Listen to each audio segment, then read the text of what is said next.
Okay, so I see now we're starting to actually have conversations about young black men and how they're perceived in society and, education levels and reading levels and all these different things. And I'm here to offer my point of view, right? And I saw a post that was talking about how a lot of young men feel like they were left at the wayside, pretty much. Like they were just kind of left to figure shit out, right? And I can attest to that as the oldest of three kids who had two younger sisters. Yeah, I oftentimes felt like I was left to figure shit out on my own, right? I taught myself how to cook. I taught myself how to drive. I taught myself how to tie my own tie. I taught myself how to grill. I taught myself how to cut my own hair, lock my hair. It's so many different things I taught myself. I even enrolled in an electronics class in high school so I could fix my PlayStation 3 because my parents couldn't afford to fix it.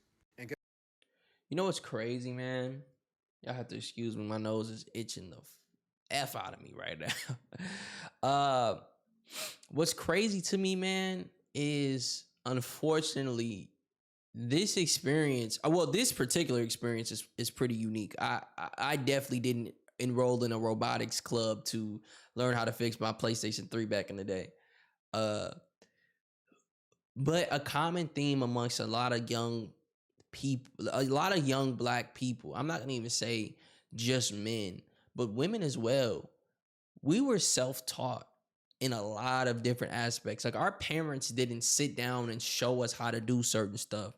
Actually, an episode of Young Man's Perspective that I'm planning is doing an episode on all the things my father never taught me, right? Um, and I think it'd be important because listen, the fact of the matter is, as I sit here today at 21, there's so many different things I don't know how to do. I never learned how to ride a bike.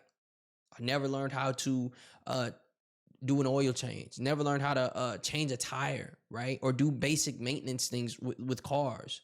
Uh, Never learned any financial literacy from my father. I mean, the list goes on and on and on.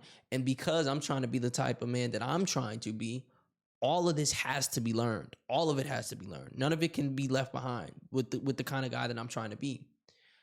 And it's like on one hand, I kind of thank God that I was blessed in a circumstance that provided me with a certain level of ambition and hunger.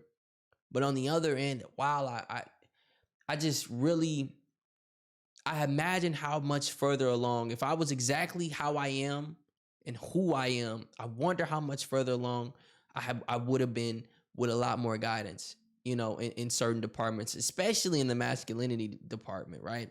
I was having a conversation with an older homie of mine. I think I mentioned this in one of the videos yesterday. But I told him, man, a lot of aspects from my masculinity was self-taught, reading books, listening to podcasts, watching YouTube videos. A lot of it was self-taught. Yes, my grandfather was a huge influence in my life. My uncle as well. And I'm not gonna sit here and act like I didn't learn anything from my father, but uh, a lot of it wasn't learned from these men, and these all were my uncle and my grandfather particularly great men. And I'm not gonna come up here and disrespect my father neither, but I think it is very sad that so often in our community we are left to teach ourselves. We're just kind of thrown out there. And it especially hits harder on the men because guess what? Ain't nobody here to save us, man.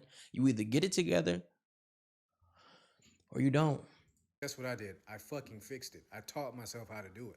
But I think oftentimes back to my childhood and how miserable I was living in a house where I felt like I had no place in it, right? I felt Mm. like I was in a house and it was just me with some other people in there. And not to say I don't love my family, I definitely do. But there were so many times where I just woke up and I didn't feel nothing. I didn't really want to be there. I was just there. Wow. So many times I'd come home from school, just go and lock myself in the room and not come out until the next day. I look back on it and I was definitely depressed back then, but back then that really wasn't prevalent, right? So when the opportunity came for me to leave, I chose to go into the military. They mentioned free school. I was like, I know my family can't afford to do that right now, so I'm not getting much from where I'm at.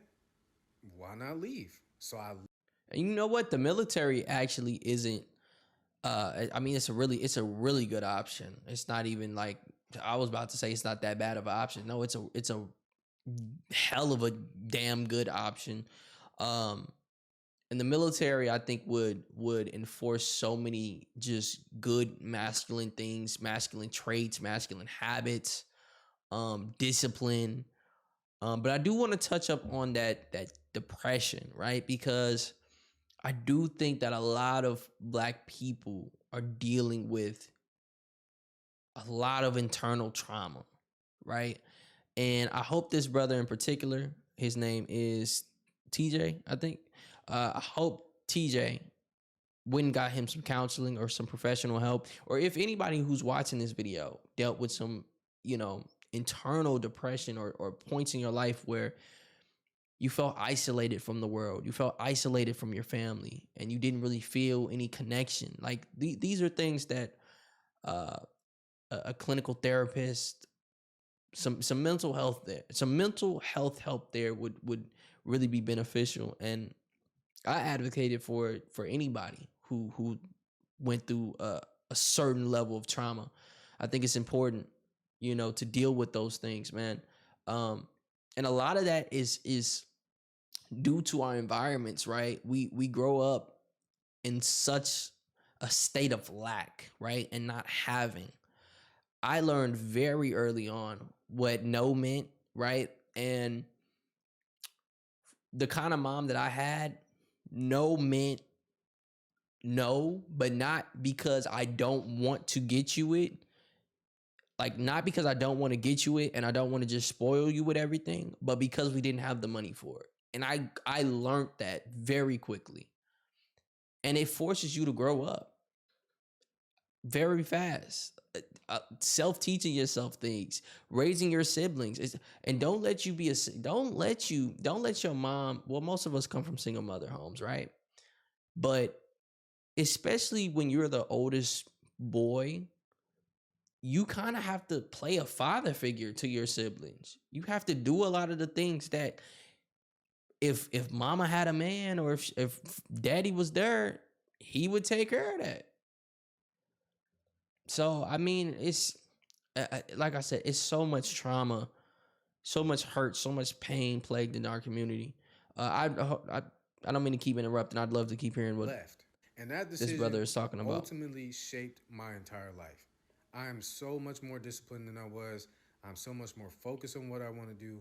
I love life. I love everything that it has to offer. I love talking to people, but I was not really like that. Like, there were glimpses like that when I was a kid and in high school. Like, I would go to high school and put on a facade, but when I went home, there was none of that. And I will say this, a lot of y'all don't know how to raise boys. Y'all teach boys to be tough. Y'all teach them to be, straight and all these different things. And y'all don't actually teach them how to be kind to people. You don't teach them how to understand people. You don't teach them how to actually be a good man. And that's somebody that stands on principles, that stands on values, while also uplifting women around them. I learned that by the grace of God simply because I had sisters. But a lot of men aren't taught these things. They're just kind of taught to figure it out, right? I definitely I definitely agree. Um, Especially in our community, this idea that you either have to be the toughest, you have to have the biggest dick in the room, and you have to be the toughest guy in the room, or you're not a man. That's what a man in our community is. You have to have the biggest dick, you have to have slept with the most amount of girls, and you have to be the toughest dude in the room. Can't nobody outshoot you, can't nobody beat your ass. Like, that is the cornerstone of being a man in our community. And it's sad. And it's sad. And I agree with him. I don't think, for a lot of us, outside of dealing with our moms, I think it's kind of like a two-way street, right? You're either raised too hard and you see the YNs of today, or you're raised by a single mother and you're too soft, right? You're too soft. In the YN's case, most of the time, it's not even their moms raising them, it's the streets raising them. They hop off the porch, they go in the streets, and it's they OGs, or not even they OGs, it's other boys, and they teaching each other the bullshit that they do. And then in the instance that you grow up too soft, your mom tries her hardest, but a mother just can't raise a son. She can try, or she can't raise a man. My bad. She can try, she can do all she can can instill principles and values, but we all know Mothers unfortunately tend to coddle their boys, and they grow up too soft. So it's really I don't want to say it's a double edged sword, but I think this issue in particular really comes back to the lack of a masculine influence in the home in the shape of a father. We need to we need to really start advocating bringing fathers back into the house, because I know our community would be in so much of a better place, which is why it starts with us, man. It starts with the individuals. It starts with the ones who haven't made a mess of their lives yet. That's why when I have kids, I'm gonna be married. I'm gonna be married to the woman that I have kids with. We're gonna be living in the same household. You know what I'm saying? So I think it's just very important to do things the right way. You know what I'm saying? Let's listen to a little bit more. This video is 6 minutes long, by the way. We're not going to listen to the full video. Um, like I said, links always, original credit will always be in the description. So let's ride this out. And a lot of men struggle with that.